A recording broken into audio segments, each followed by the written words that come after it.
নমস্কার বন্ধুরা, আমার রান্নাঘরে আপনাদের সবাইকে অনেক অনেক স্বাগত জানাই।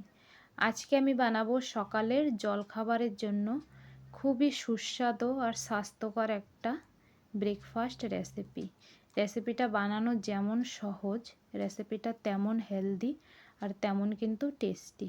তো চলুন খাবারটা বানানো শুরু করা যাক। খাবারটা বানানোর জন্য এখানে আমি নিয়েছি কিছু পালং শাক, আর আমি নিয়েছি সবুজ মুগ ডাল। এক বাটি মুগ ডাল আমি রাত্রে ভিজিয়ে রেখেছিলাম। সকালে কিন্তু খুব সুন্দরভাবে ডালটা ভিজে গিয়েছে। আমি জল ঝরিয়ে বাটিতে ডালটাকে নিয়ে নিয়েছি। তো পালং শাকে অনেক রকম কিন্তু ভিটামিন থাকে, আর এই সবুজ মুগ ডালেও অনেক রকমের প্রোটিন ফাইবার থাকে। তো বন্ধুরা, বাচ্চারা কিন্তু পালং শাকও খেতে চায় না, আর এই সবুজ মুগ ডালও খেতে চায় না। আর বাচ্চাদের কিন্তু এই দুটো জিনিস খাওয়ানো খুব জরুরি। তো আমরা এইভাবে নাস্তা বানিয়ে বাচ্চাদের যদি দিই, বাচ্চারা কিন্তু খুব পছন্দ করবে। তো পালং শাকের এইভাবে পাতাগুলো আমি নিয়ে নিয়েছি। তারপরে এখানে ডালটাকে আমার বেটে নিতে হবে। আমি মিক্সিতে গ্রাইন্ড করে নেব ডালটাকে।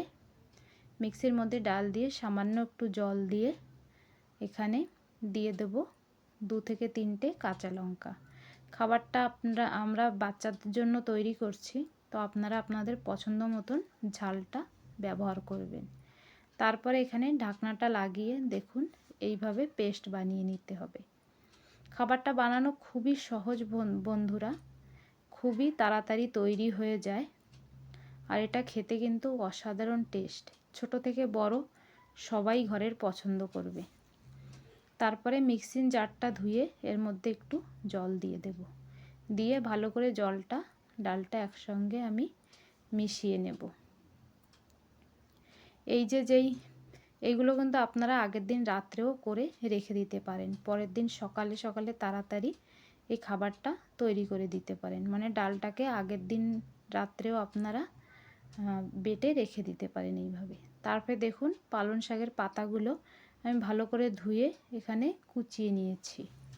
আর এখানে আমি কিছু পেঁয়াজ কেটে নিয়েছি ছোট ছোট করে, আর নিয়েছি গাজর গ্রেট করে নিয়েছি, আর এখানে আমি নিয়েছি কিছু আদা গ্রেট করে নিয়েছি, আর শিমলা মির্চ ছোট ছোট করে কেটে নিয়েছি। তো বন্ধুরা, ঠান্ডার সময় এখন বাজারে অনেক রকমের সবজি পাওয়া যায়, আর এই ঠান্ডার সবজি কিন্তু শীতের সবজি অনেকই ভালো লাগে খেতে।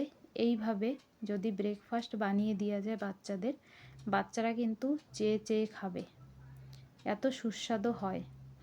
তো দেখুন সব কিছু আমি ভালো করে মিশিয়ে নেব এইখানে।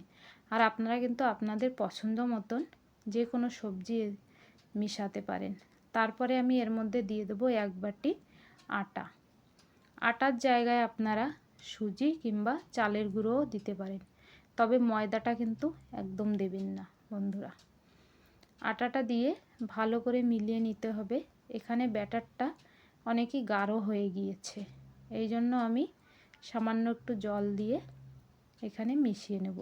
ব্যাটারটা কিন্তু বন্ধুরা অনেক পাতলা করা যাবে না, কারণ এখানে আমরা কিন্তু একদম চিলা টাইপের বানাবো না, হালকা একটু গাঢ় রাখবো ব্যাটারটাকে, একদম পাতলা করা যাবে না। তো এই যে যতটা যেমন গাঢ় আপনারা দেখতে পাচ্ছেন, এটাই পারফেক্ট গাঢ় এর জন্য। তারপরে এর মধ্যে আমি স্বাদ মতন লবণ আর কিছু চিলি ফ্লেক্স দেব, দিয়ে ভালো করে মিশিয়ে নেব। তারপরে মিশিয়ে নেওয়ার পর দেখুন এর মধ্যে কিন্তু আমি বেশি মশলাও ব্যবহার করব না, সামান্য মশলা দিয়ে খাবারটাকে আমি তৈরি করছি আজ। তারপরে সামান্য একটু বেকিং পাউডার দেব, আর আধা লেবুর রস দিয়ে দেব। আপনারা কিন্তু এখানে দইও দিতে পারেন, দই দিলেও কিন্তু সামান্য একটু টক ভাব আসবে, খাবারটা খেতে ভালো লাগবে। তারপরে ভালো করে এখানে আমি মিক্স করে নেব একসঙ্গে এই ব্যাটারটাকে। খুব সুন্দর করে মিক্স করেছি, ব্যাটারটা আমাদের তৈরি। আর এখানে আমি একটা ছোট প্যান বসিয়েছি খাবারটা বানানোর জন্য। আপনারা কিন্তু কড়াইয়ের মধ্যেও বানিয়ে নিতে পারেন, আবার লোহার তাওয়ায়ও বানিয়ে নিতে পারেন।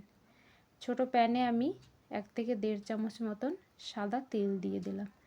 দিয়ে এই তেলটা যখন ভালোভাবে গরম হয়ে যাবে, আমি এর মধ্যে দিয়ে দেব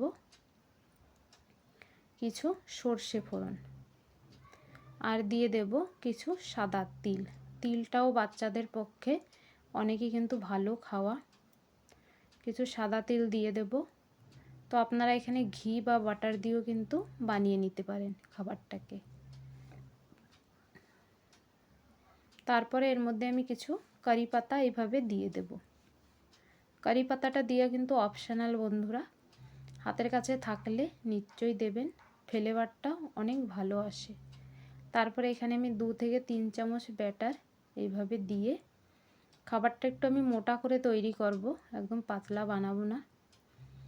এইভাবে ব্যাটারটাকে ভালো করে দিয়ে গ্যাসের ফ্লেমটা আমি লো টু মিডিয়ামে রেখে 2 থেকে 3 মিনিটের জন্য ঢাকনাটা চেপে দেবো। এইভাবে 2 থেকে 3 মিনিট পরে ঢাকনাটা আমি সরাবো আর এই খাবারটাকে আমি উল্টে দেব।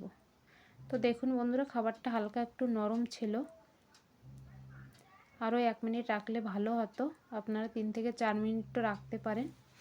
তারপরে খাবারটা এইভাবে উল্টে দিয়ে একটু চেপে চেপে দিয়ে আমি আবার ঢাকনাটা এখানে লাগিয়ে দেব।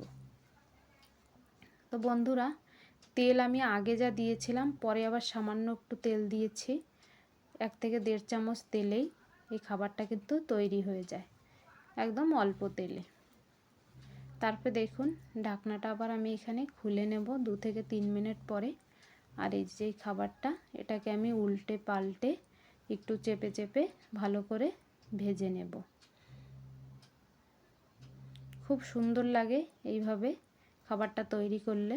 ভিডিওটি যদি ভালো লেগে থাকে ভিডিওটিকে লাইক করবেন, চ্যানেলটাকে সাবস্ক্রাইব করে নেওয়ার অনুরোধ রইল বন্ধুরা। কমেন্ট করে জানাবেন খাবারটা কেমন হয়েছে। ঘরে বানিয়ে বাচ্চাদেরকে কিন্তু নিশ্চয়ই খাওয়াবেন।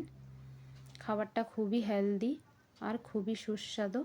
বাচ্চাদের লাঞ্চেও আপনারা বানিয়ে দিতে পারেন। ঠান্ডা হয়ে গেলেও কিন্তু খাবারটা খেতে অনেকই ভালো লাগে। তারপরে এইভাবে খাবারগুলো সব আমি ভালো সুন্দর করে ভেজে তৈরি করে নেব। তো দেখতে পাচ্ছেন এখানে আমি কিছু খাবার তৈরি করে নিয়েছি। কতটা সুস্বাদু লাগছে দেখতে বন্ধুরা।